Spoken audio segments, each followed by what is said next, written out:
मुख्यमंत्री भजनलाल शर्मा को लेकर पूर्व सीएम अशोक गहलोत के बयान को लेकर सियासत गर्मा गई है। भाजपा नेताओं ने पूर्व सीएम अशोक गहलोत पर जमकर हमला बोला है। वहीं इसी को लेकर सामाजिक न्याय एवं अधिकारिता मंत्री अविनाश गहलोत से सच में धड़क के पॉलिटिकल एडिटर लाल सिंह फौजदार ने एक्सक्लूसिव बातचीत की है। आप भी सुनिए। अभी लगातार सियासी हलकों में बड़ी चर्चा है। आपकी सरकार को 1.5 साल हो गए हैं और आप सभी मंत्री अपने जिलों में जा भी रहे हैं और कह रहे हैं कि 1.5 साल आपने बहुत काम किया है। लगातार अभियानों के जरिए भी अब जनता से जुड़ रहे हैं। लेकिन पूर्व मुख्यमंत्री अशोक गहलोत ने कल एक बड़ा बयान दिया। उन्होंने कहा कि जो मुख्यमंत्री हैं भजनलाल शर्मा, उनके खिलाफ साजिश हो रही है, उनको हटाने की दिल्ली में भी हो रही है और यहाँ भी हो रही है। आखिर वो इस तरह की एक बड़ी बयानबाजी क्यों कर रहे हैं? क्या वजह मानते हैं इसके पीछे? मुझे लगता है अशोक गहलोत साहब एक बड़े जिम्मेदार व्यक्ति हैं और उनको ये बयान मुझे लगता है कहीं सपना तो नहीं आया अपनी पिछली गवर्नमेंट का, जब उन्होंने कहीं रात को सोते हुए सपना देखा कि वो उनके खुद के ही एमएलए जो हैं वो यहाँ से दिल्ली भाग रहे हैं, सरकार के जो मंत्री विधायकों के बीच में कम्युनिकेशन गैप है और उनके ही जो विधायक हैं उनके खिलाफ में खड़े हो गए। तो सरकार जाने का डर उस समय का था, मुझे लगता है अभी तक निकला नहीं है। हमारे भजनलाल जी के साथ में पूरा भारतीय जनता पार्टी का परिवार खड़ा है, पूरा मंत्रिमंडल खड़ा है, पूरे विधायक उनके साथ में खड़े हैं, क्योंकि उन्होंने पिछले 2 बजट में हर एक माननीय विधायक को उनकी इच्छा के अनुसार, उनकी मांग के अनुसार विकास के काम दिए हैं। विकास के मामले में कहीं भी कोई भी विधायक की कोई शिकायत माननीय मुख्यमंत्री से नहीं है। इससे ये स्पष्ट होता है कि ये जो बातें हैं ये बेबुनियाद है, अपने पार्टी की आंतरिक कलह को छुपाने के लिए। और वो जो प्रकरण पिछली सरकार में, कांग्रेस सरकार के समय हुआ था, जहां जनता की सेवा की बजाय अपने विधायकों को खुलेआम छूट देकर के सबको मुख्यमंत्री बना दिया था सरकार बचाने के लिए, कहीं न कहीं उससे लगता है कि वो अभी तक बाहर आ नहीं पाए हैं। ये इस प्रकार का बयान उनको नहीं देना चाहिए, क्योंकि वास्तविकता से बहुत परे है। पूरा सरकार, पूरा मंत्रिमंडल, पूरी जो बीजेपी है वो माननीय मुख्यमंत्री के नेतृत्व में सरकार साथ खड़ी है और कहीं भी इसमें कोई सोचने की आवश्यकता नहीं। पूरे 5 साल माननीय मुख्यमंत्री पूरी मजबूती के साथ में विकास के मामले में काम भी करेंगे और अपना कार्यकाल पूरा करेंगे। सीएम भजनलाल शर्मा लगातार अब पूरी तरह से विपक्ष पर हमला ही बोल रहे हैं और उनको चुनौती दे रहे हैं कि आप 1.5 साल बनाम 5 साल के कार्यों को लेकर आ जाइए, मैं तैयार हूं बहस के लिए। टीकाराम जूली कह रहे हैं कि मैं बहस के लिए तैयार हूं। वो यहाँ तक कह रहे हैं कि काम हो नहीं रहा है, कानून व्यवस्था ठप पड़ी है। आपके विभाग को लेकर भी कई बार हमलावर होते हैं कि छात्रवृत्तियां मिल नहीं रही हैं, पेंशन समय पर मिल नहीं रही है, और एक तरफ आप कह रहे हैं कि 1.5 साल का काम 5 साल से भारी है। देखिए, कांग्रेस मुझे लगता है अभी भी उस सरकार के सत्ता में रहने के नशे से बाहर आई नहीं है। उनको अभी भी वो नशा चढ़ा हुआ है सरकार का। भजनलाल जी के नेतृत्व में जो काम हुए हैं उस काम से वो घबरा चुके हैं और मुझे लगता है टीकाराम जूली जी को पहले अपने दल के अंदर अपने आप को नेता साबित करना होगा। पहले उनको नेता मानते हैं क्या? उनके नेता, हाँ, उनके अंदर इतनी फूट है कि वो शायद उससे बाहर निकल नहीं पा रहे हैं। डोटासरा जी उनसे आगे निकलने का प्रयास करते हैं, उनके जो विधायक दूसरे हैं वो ये सोचते हैं कि मैं उनसे बढ़कर हूं। तो ये कहीं ना कहीं उनका जो आपसी कलह है पहले उसको ठीक करना चाहिए, उसके बाद में मुख्यमंत्री को चुनौती देनी चाहिए। इतना स्पष्ट है कि मुख्यमंत्री पिछले 1.5 सालों में ऐतिहासिक काम किए हैं। भूतों न भविष्य के साथ में उन्होंने जो काम किए हैं, पहली बार मुख्यमंत्री बनने वाले व्यक्ति के साथ इतनी समझदारी से, इतनी गंभीरता से क्षेत्र की जनता की चिंता करना, 8 करोड़ जनता की सामूहिक रूप से चिंता करना, ये और इससे पहले कभी नहीं हुआ था जो माननीय मुख्यमंत्री ने किया है। लास्ट सवाल के साथ मैं अपनी बात खत्म करूंगा। गोविंद सिंह डोटासरा लगातार कह रहे हैं कि सरकार नाम की चीज नजर नहीं आ रही है, और वो तो ये तक कहते हैं कि सरकार नहीं, सर्कस चल रहा है, कार्यकर्ताओं के काम नहीं हो रहे हैं, कार्यकर्ता संतुष्ट नहीं है, एक फीलिंग नहीं आ रही है कि सरकार नाम की कोई चीज है। लगातार वो आप पर हमलावर है। देखिए, अगर सरकार नहीं चलती, सरकार के काम अच्छे नहीं होते तो विधानसभा के उपचुनाव में भारतीय जनता पार्टी नहीं जीतती। अभी हाल ही में जब पंचायत राज के चुनाव हुए, जिला परिषद के चुनाव हुए, नगर निकाय के चुनाव हुए, तो भारतीय जनता पार्टी नहीं जीती। 38 में से मात्र 4 सीटें मिली है कांग्रेस को। इससे उनको लगना चाहिए कि कांग्रेस किस दिशा में जा रही है। भारतीय जनता पार्टी तो 28 से ज्यादा सीटें जीत करके सबसे टॉप में है, अभी उसका रिकॉर्ड भी बनता जा रहा है। मतलब डोटासरा जी को भी कहीं न कहीं मुझे लगता है वो देवनानी जी का जो उस समय प्रकरण हुआ था उससे भी तो बाहर निकले नहीं हैं वो। ना विधानसभा में आ पा रहे हैं, ना जनता के मुद्दों को सरकार के सामने रख पा रहे हैं। बस ठीक है, एक विपक्षी दल के नेता होने के नाते, कांग्रेस के प्रदेश अध्यक्ष होने के नाते उनकी जो मजबूरी है, उसको वो बयान के माध्यम से करते हैं। ये सारे ट्विटर वीर हैं, फेसबुक वीर हैं, यहाँ उनको करते हैं। आखिर झगड़ा इनके खुद का है आपस के अंदर। ये थे कैबिनेट मंत्री अविनाश गहलोत, जिनका कहना है कि 5 साल तक भजनलाल शर्मा ही प्रदेश के मुख्यमंत्री रहेंगे। और जहाँ तक गहलोत के पलटवार प्रतिवार की बात है या उनके हमले की बात है, तो गहलोत शायद पुराने समय में चले जाते हैं।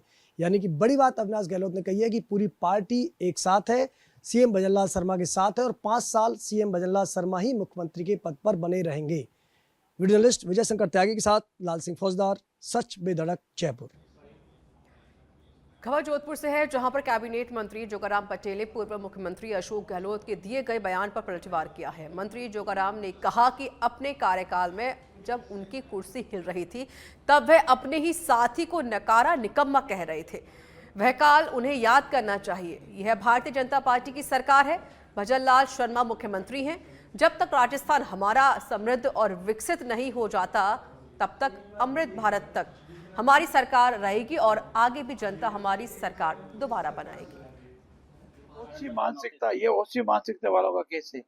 जब सरकारी स्कूल बनी है, सरकारी फंड से बनी है और हमारा शिक्षा मंत्री जी उद्घाटन कर रहे हैं, तो इतनी क्या जल्दी है कि कोई अनावश्यक विवाद पैदा करे। ये छोटी मानसिकता वाले लोगों द्वारा विवाद पैदा किया हुआ है।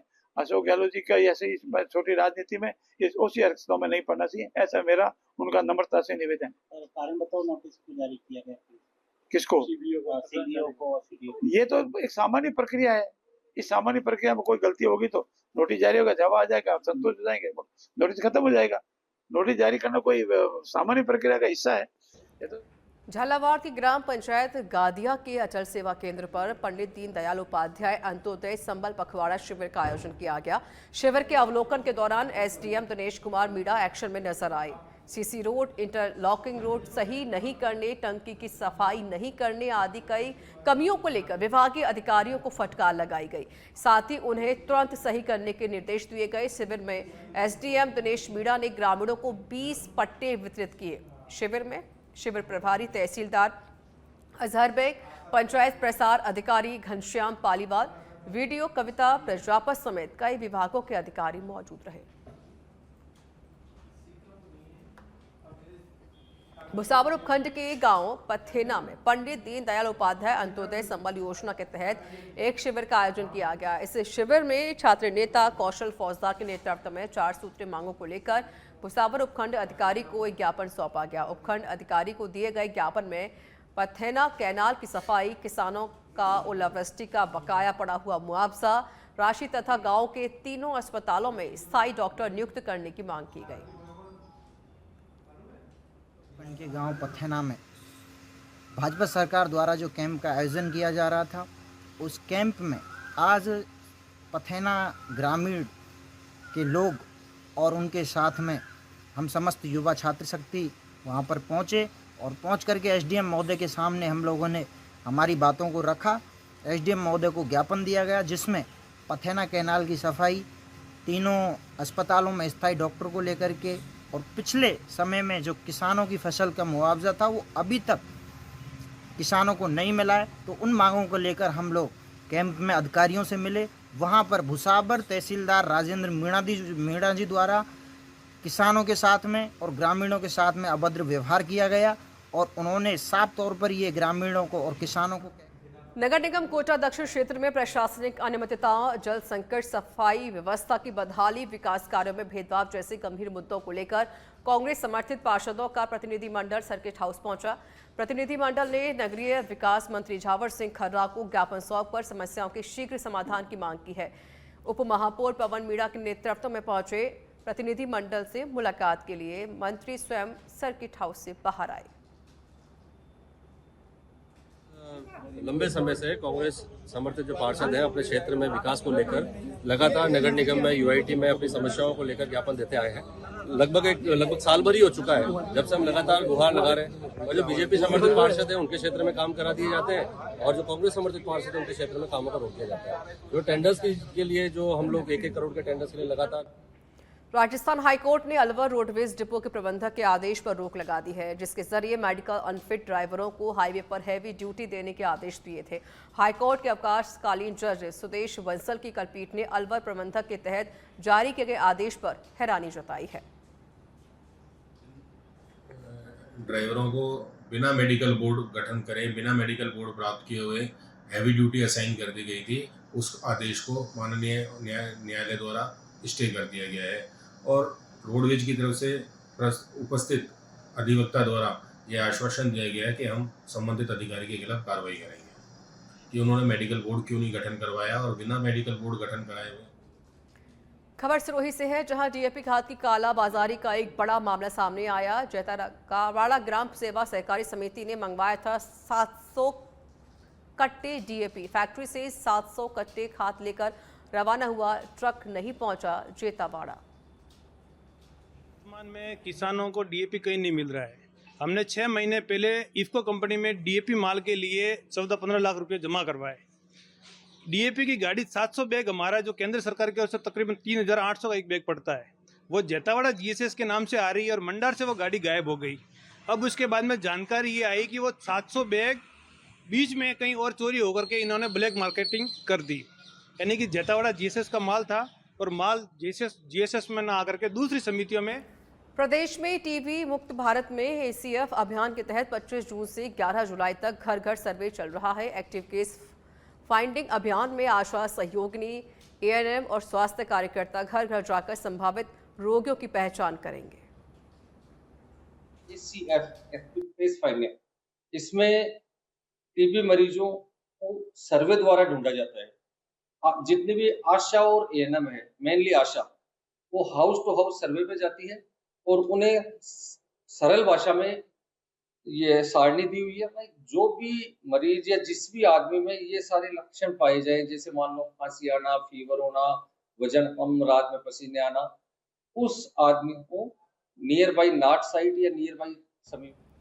सुमेरपुर के न्यायालय परिसर में अंतर्राष्ट्रीय मद्य निषेध दिवस पर अवैध तस्करी रोकथाम दिवस पर एक कार्यक्रम का आयोजन किया गया। इस मौके पर अपर जिला एवं सेशन न्यायाधीश पुखराज गहलोत की मौजूदगी में वकील मंडल उपाध्यक्ष हनवंत सिंह देवड़ा ने न्याय कर्मचारियों और वकीलों को नशा मुक्ति की शपथ दिलाई।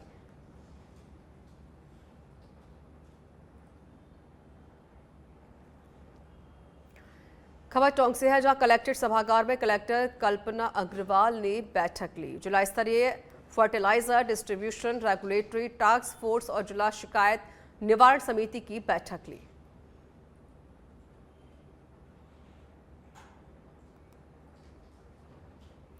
टोंक में विधायक ने बीसलपुर एईएन की क्लास लगाई है। विधायक राजेंद्र गुर्जर ने अंकित सैनी को फटकार लगाई। पेयजल से जुड़ी समस्या समाधान नहीं करने पर फटकार लगाई गई। उनियारा एसडीएम शत्रुघ्न सिंह गुर्जर ने एईएन को समझाया। मनेठा में आयोजित अंत्योदय संबल पखवाड़ा शिविर में ये मामला सामने आया। दीनदयाल अंत्योदय संबल शिविर में आज मनेठा में आए और जो भी आम लोगों की जन समस्या है, अंतिम व्यक्ति तक सरकार की योजना पहुँचे और जो वंचित लोग हैं उन्हें लाभ मिले। एक छत के नीचे सारे अधिकारी यहाँ मौजूद थे और सभी लोगों को राहत देने का काम किया। जो भी आए उनका तीव्रता से काम किया है और बाकी जो पेंडेंसी है उसको सब जल्दी से जल्दी काम करने के आदेश दिए हैं। सब लोग मिलकर, हम चाहे वो भारतीय जनता पार्टी के कार्यकर्ता हो और सभी हमारे। खबर झुंझुनू से है, जहां आत्म कार्यालय के सभागार में कृषि वैज्ञानिक संवाद कार्यक्रम किया गया। 2 दिवसीय कृषि वैज्ञानिक संवाद कार्यक्रम हुआ। पहले दिन विभिन्न कृषि एक्सपर्ट ने संवाद किया। जिले के 30 प्रगतिशील चयनित किसान इसमें हिस्सा ले रहे हैं। आत्मा योजना अंतर्गत आज आत्मा कार्यालय के सभागार में 2 दिवसीय कृषि वैज्ञानिक संवाद का शुभारंभ हुआ है। आज प्रारंभ हुआ है और इसमें पूरे जिले के 30 प्रगतिशील किसान भाग ले रहे हैं, जो 2 दिन अपने अनुभवों से और अपनी समस्याओं से अवगत होंगे, रूबरू होंगे वैज्ञानिकों से और विभिन्न विभागों की योजनाओं की जानकारी लेंगे और इनको 2 दिन विभिन्न विभागों के अधिकारियों को बुला के विभाग की अनुदानित योजनाएं। हनुमानगढ़ में बुजुर्ग महिला ने प्रेस वार्ता करके नगर परिषद के पूर्व उपसभापति अनिल खीचड़ पर मां बेटी की मदद से मकान पर कब्जा करने के आरोप लगाए हैं। गुरदेव कौर ने आरोप लगाया कि अनिल खीचड़ उनके मकान पर कब्जा करना चाहते हैं और उनको मारने की धमकी दे रही हैं। अधिवक्ता राजेंद्र सिंह ने भूर कौर, हरपाल कौर, देवेंद्र सिंह, बलजिंदर सिंह, सुखवीर वगैरह के खिलाफ कानूनी कार्रवाई करने की मांग की है। टीचर द्वारा कोई एक बयान दिया गया था कि यहाँ पे खंडा चौक पर 2 भाई बहन रहते हैं, गुरदेव कौर और जीत सिंह। गुरदेव कौर 90 साल की महिला है, उसको किसी ने जबरदस्ती छिपा रखा है, लेकिन ये सब बातें झूठ है। उनको किसी ने नहीं छुपाया, वो अपनी इच्छा से मेरे साथ रहते हैं। उन्होंने एक बेटी को गोद ले रखा है गुरप्रीत कौर के नाम से, गोदनामा रजिस्टर है, वो बिल्कुल झूठ बोल रहे हैं। इन्होंने जमीन भी बेच दी और फर्जी डॉक्यूमेंट बनवाकर अपने जमीन नाम भी करवा दी। यहाँ के कोई खुंजा के पार्षद वगैरह और कई अन्य लोग हैं, वो झूठे गवाह बने हुए हैं, दबिंदर गवाह हैं। डूंगरपुर जिले के चीखड़ी उपखंड के तहसीलदार सुंदरलाल मीणा की गाड़ी पर हमले का मामला सामने आया। 3 बाइक सवार 9 युवकों ने गाड़ी का पीछा कर पत्थर फेंके। इस मामले में तहसीलदार ने चितरी थाने में शिकायत दर्ज करा दी है।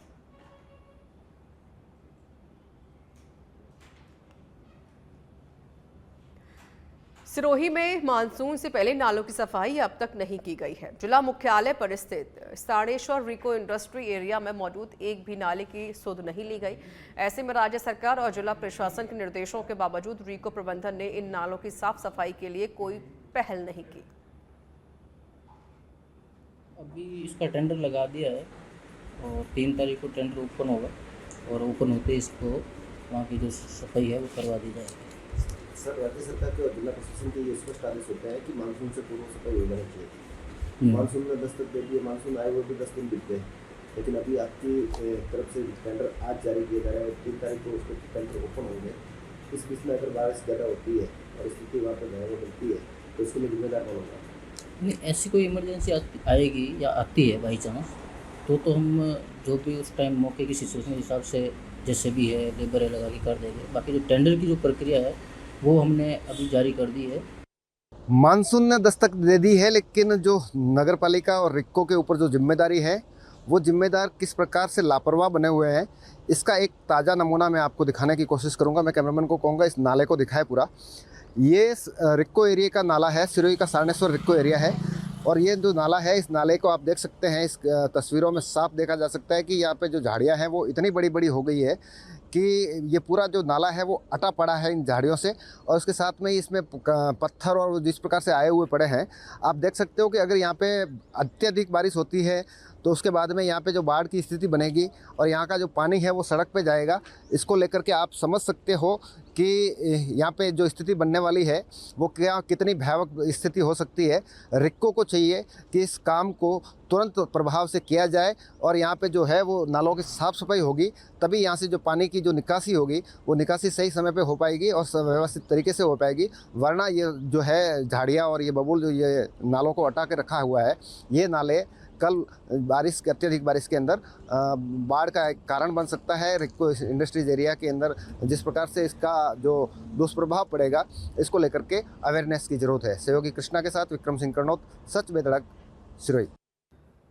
बेगू थाना पुलिस लगातार अवैध मादक पदार्थों के विरुद्ध कार्रवाई कर रही है। इसी को लेकर आज राष्ट्रीय राजमार्ग संख्या 27 पर मैनाल के पास तस्करों का पीछा करते समय तस्करों ने बेगू पुलिस पर फायरिंग कर दी।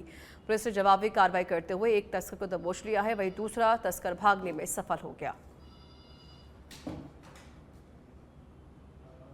लगातार डोडा चोरा तस्करों के विरुद्ध कार्रवाई करते हुए एक बड़ी कार्रवाई को अंजाम दिया गया। कार्रवाई के दौरान कोटा चित्तौड़गढ़ हाईवे पर नाकाबंदी के दौरान एक स्विफ्ट कार को रुकवाया गया।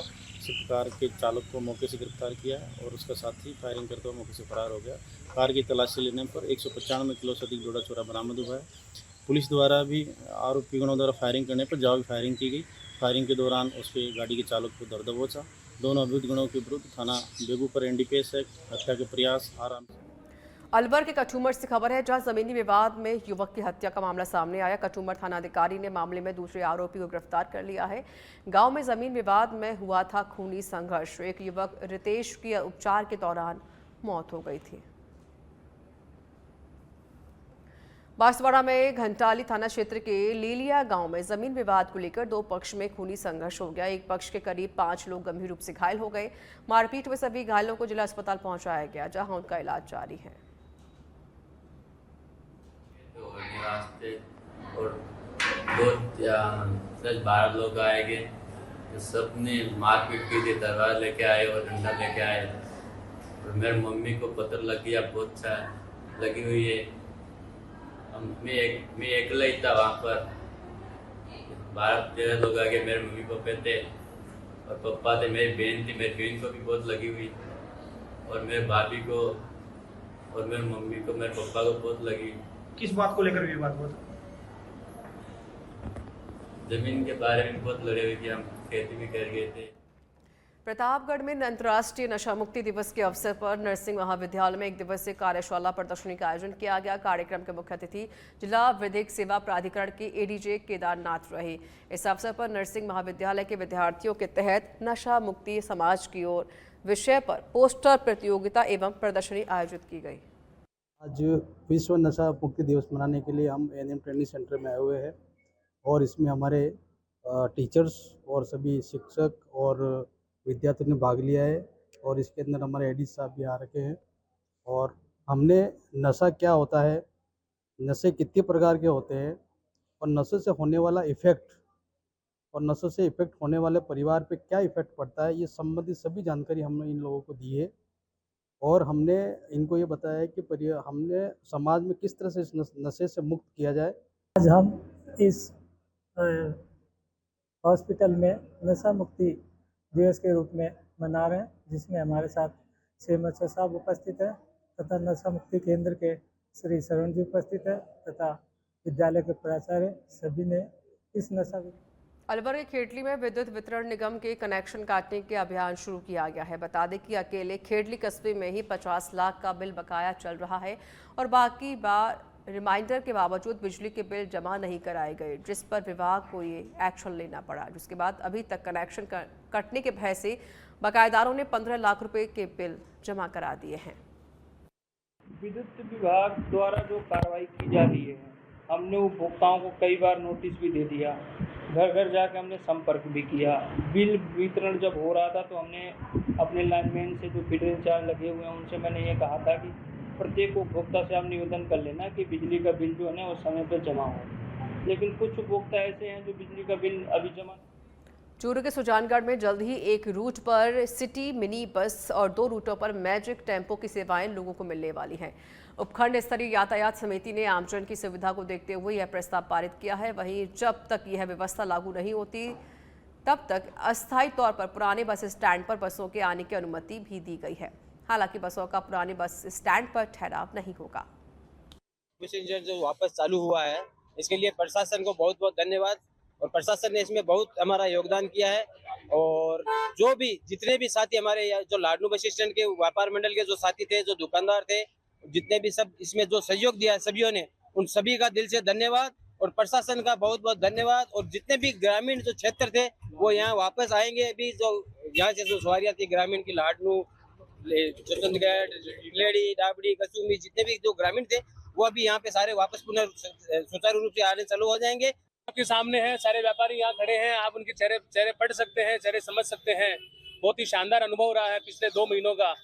जैसे एक घर के अंदर राशन खत्म हो जाता है और एक को एक राशन वापस आ जाता है, उसके हिसाब से व्यापारियों के चेहरे पर खुशी है। आज सुजानगढ़ में कलेक्टर साहब द्वारा एक नई सौगात दी गई है। जो लाडनू बस स्टैंड बंद कर दिया गया था पूर्णतः रूप से। बालोतरा के सिंधरी में राजकीय महाविद्यालय की विभिन्न समस्याओं को लेकर एबीवीपी के छात्र छात्राओं ने मुख्यमंत्री के नाम एसडीएम को ज्ञापन सौंपा। राजकीय महाविद्यालय सिंधरी की बदहाल स्थिति पर छात्र छात्राओं ने नाराजगी जाहिर की। वहीं 4 दीवारी निर्माण, सीसीटीवी कैमरे लगाने और चोरी की जांच की मांग को लेकर ज्ञापन सौंपा गया। खबर श्रीगंगानगर के रायसिंह नगर से है, जहां पर मनरेगा मेट मजदूर यूनियन के सैकड़ों लोगों ने मनरेगा मेट मजदूर संघ के ब्लॉक अध्यक्ष के नेतृत्व में अपनी 6 सूत्रीय मांग पत्र को लेकर एसडीएम कार्यालय पर जमकर प्रदर्शन किया और मुख्यमंत्री भजनलाल शर्मा के नाम उपखंड अधिकारी सुभाष चौधरी को ज्ञापन सौंपा। तो वर्तमान में खड़े हैं वो रायसिंह नगर के एसडीएम कार्यालय के आगे। हम तमाम लोग मेट मजदूर यूनियन के नेतृत्व के अंदर यहाँ पर आज प्रदर्शन करके स्थानीय एसडीएम साहब को ज्ञापन दिया है, क्योंकि लगातार भारतीय जनता पार्टी की सरकार में केंद्र ने हमारे जो मेट साथी है, मजदूर है, उनके खबर अलवर जिले के राजगढ़ से है, जहां के टहला में सरसा माता बांध पर डूबने से लोको पायलट के बेटे की मौत हो गई। सरसा माता बांध पर दोस्तों के साथ घूमने के लिए गया हुआ था। इस दौरान वीडियो बनाते हुए युवक बांध में गिर गया। करीब 12 घंटे बाद सुबह शव को बाहर निकाला गया। पोस्टमार्टम के बाद शव परिजनों को सौंपा गया। नागौर की मेटा सिटी में नशीली दवाओं के दुरुपयोग और अवैध तस्करी के खिलाफ अंतर्राष्ट्रीय दिवस पर जागरूकता शिविर का आयोजन किया गया। इस अवसर पर सचिव शर्मा ने वर्ष की थीम बाधाओं को तोड़ना, सभी के लिए रोकथाम, उपचार और पुनर्प्राप्ति के बारे में जानकारी दी। वहीं नशीली दवाओं के दुरुपयोग और लत के खतरनाक दुष्प्रभावों के बारे में जानकारी साझा की।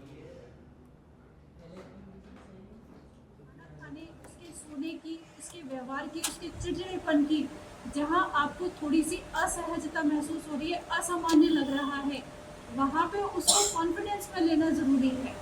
जब तक आप किसी बच्चे को या किसी भी इंसान को कॉन्फिडेंस में नहीं लोगे, तब तक वो अपनी मजबूरी, प्रॉब्लम वो शेयर नहीं करेगा कि वो किस वजह से इन आदतों में जा रहा है।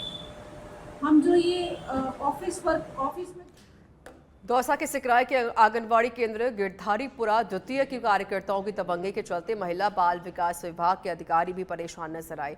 आंगनवाड़ी केंद्र भवन होते हुए भी आंगनवाड़ी केंद्र का संचालन आंगनवाड़ी कार्यकर्ता के घर पर ही काफी वर्षों से किया जा रहा है, जिसके चलते वहां के बच्चे भी परेशान हैं तो गर्भवती महिला और धात्री महिला भी परेशान है।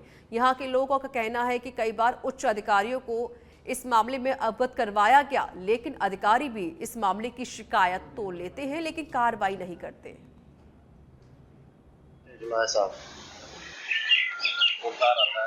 पोषाहार नहीं आता है यहाँ तो गांव में तो पोषाहार केंद्र पर तो एक बार नहीं उतरा है। अब आता है, कहाँ पर आता है इसका कोई पता नहीं। किसी को नहीं मिलता है, एक महिला को नहीं मिलता, एक बच्चों को नहीं मिलता। शिकायत तो साहब सरपंच मेंबर सब उसे की है। सरपंच मेंबर कुछ भी नहीं करते और आगे हम जानते नहीं। ये आंगनवाड़ी के अंदर 5 साल से तो मेरे को गया, मेरा घर बिल्कुल जस्ट सामने है। 5 साल से बिल्कुल एक दिन भी नहीं खुला है और बच्चे आते हैं चले जाते हैं, कोई आता ही नहीं, पता ही नहीं है कहाँ है कहाँ नहीं। ना कोई पोषाहार आता है तो घर पे ही उतारते हैं। हम काफी बार देख के भी आए, ऑब्जेक्शन भी किया है, कोई सुनवाई नहीं करता। अजमेर के रहने वाले यूट्यूबर दिलराज सिंह को गैंगस्टर लॉरेंस के नाम से धमकी मिली है। दिलराज सोशल मीडिया पर मिस्टर इंडियन हैकर के नाम से पॉपुलर है। उनके सभी सोशल मीडिया प्लेटफॉर्म पर मिलाकर 6 करोड़ से ज़्यादा फॉलोअर्स हैं। दिलराज से गैंग ने 80 लाख के बिटकॉइन की डिमांड की है। पीड़ित ने आदर्श नगर थाने में मामला दर्ज करवा दिया है। पुलिस साइबर और तकनीकी पहलुओं से जाँच में जुटी हुई है। टोंक के मेहंदाबाद पुलिस की बड़ी कार्रवाई देखने को मिली है। 15,000 का इनामी बदमाश मुकेश मोगिया को गिरफ्तार किया गया है। आरोपी अपने सहयोगियों के साथ रेकी किया करता था। थानाधिकारी ओम प्रकाश चौधरी के नेतृत्व में कार्रवाई हुई।